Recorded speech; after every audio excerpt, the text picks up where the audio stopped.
Quote, "The idea of the unity of the world belongs to a latter stage, that of the philosophy of identity. The identity of spirit with itself and the subsequent synthetic unity of apperception is projected on things by the method alone, and thus becomes more ruthless as it tries to be more sober and stringent. That is the original sin of prima philosophia. Just in order to enforce continuity and completeness, it must eliminate everything which does not fit from whatever it judges." Adorno, Against Epistemology, page 10, MIT Press, 1983. The concept of identity is itself an abstraction of idealism, which is to say, it doesn't represent the real world. Its tyranny lies in the fact that it is posited as an absolute beginning and therefore end, as a presupposition containing no presuppositions of its own.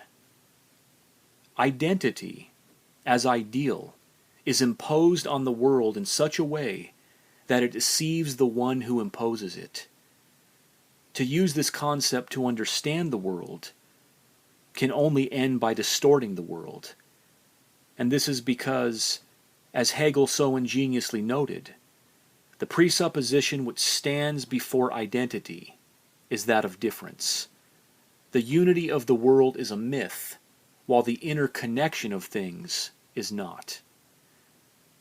The ruthlessness of identity is derived from its dogmatism, which is to say, one assumes the finality and axiomatic nature of categories which actually presuppose realities more primitive than the categories themselves. With these contingent categories, one proceeds not only to define the world, but also to act toward the world. Part of the problem is that thinkers who proceed thus are not aware of the fact that their categories presuppose more primitive, concrete realities. These realities are nothing other than the real world itself. Those who strive to be precise, according to this standard, end up doing violence to comprehension itself. Through this narrow prism, objects are distorted. The world is not discerned, but projected.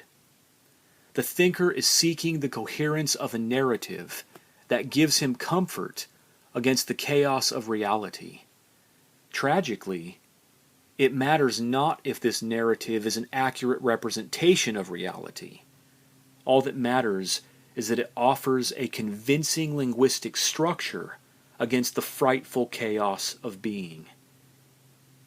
This is why the identity thinker always strives to eliminate contradiction from the picture, not because he's seeking to understand reality, but because he's seeking to evade reality through the comfort of his idealism. Anything that contradicts his presumption of coherence must be withdrawn from the equation. Man desires to see the world in terms of unity, precisely because it makes him feel better about the chaos of reality.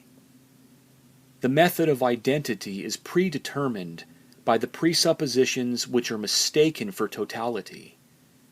These assumptions have to do with isolation, which is to say, the identity thinker assumes that objects have no history, no interconnection, that immediate presentation is the only axiom from which one should proceed. However, the moment we ask about the object's history is the very moment that identity exceeds its depths. The ruthlessness of identity is that it presupposes its own absoluteness, which then functions as a premise from which to pass sentence on existence. This judgment inevitably leads to tyranny, precisely because reality is not monological, but irrationally intertwined and connected. The historical nature of the object refutes the simplicity of its appearance. Dialectic is a way of seeing beyond the appearance of the immediate. Dialectic is thought, comprehending the object within the circumference of its historical and social context. The monological thinker cannot help but be deceived by reality, because this is what the logic of his method dictates. He must eliminate the contradiction, isolate it to the confines of its own category. This leads to the fallacy of distorted classification. It ultimately renders one incapable of comprehending reality. When one is an idealist, one seeks to understand the world not in terms of past, present, and causal contingency, but in terms of what is projected. In this sense, reality is not allowed to speak for itself. Contradiction is banished from the equation. Through identity, totality becomes the fallacious conclusion that is deduced from segmented assumptions. The more one insists on the accuracy of the monological picture against concrete plurality, the more tyrannical one's stance toward the world becomes. The more one leans toward the finality and exhaustion of identity as an absolute principle by which to discern reality, the more one ends up distorting and misunderstanding the objects of reality. Eventually, this method leads to violence, even as it begins in violence. The violence of artificially isolating the objects of reality from reality itself, which is to say, according to idealism's a priori desire to make the world conform to itself. There is no such thing as isolated being, untouched by the influence of other objects. To truly comprehend what stands before us, we must know something of its history. We must pay close attention to its causal connections. To say that the world is as simple as identity is to fail to comprehend that identity has its own presuppositions. To use identity as a method to master nature can only result in tyranny, precisely because the narrowness of this methodology does not result in concrete comprehension, but amounts to a form of abstraction. This idealism is then imposed on the world, which is the very essence of tyranny. The presupposition of isolated existence is the problem.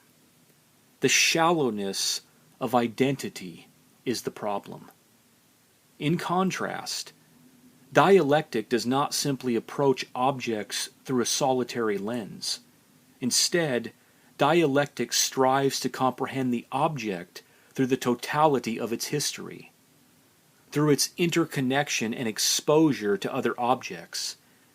It's not that identity is without value, it's just that its value is limited. It is neither the first or the last, but stands in between more absolute and ultimate categories. The question can indeed be asked, even if we claim to transcend the concept of identity, do we not thereby continue to presuppose it as a necessity? The answer is that identity begins and ends at the plurality of the object of being. It is existence itself that negates the idealism of identity, and this is because the object is always becoming, even as it has transformed through the past in order to make its way to the present. One can never be too careful when it comes to avoiding the irrelevance of logical formalism. Words can seduce the user into struggling with contradictions that have no reality or value outside the domain of words themselves. The object stands before us. It is the thing that exists, the concrete specimen. It should not be filtered through the idealism of identity, but identity should be measured by the object that exists. Existence should not be forced to conform to identity, but identity should be forced to conform to existence.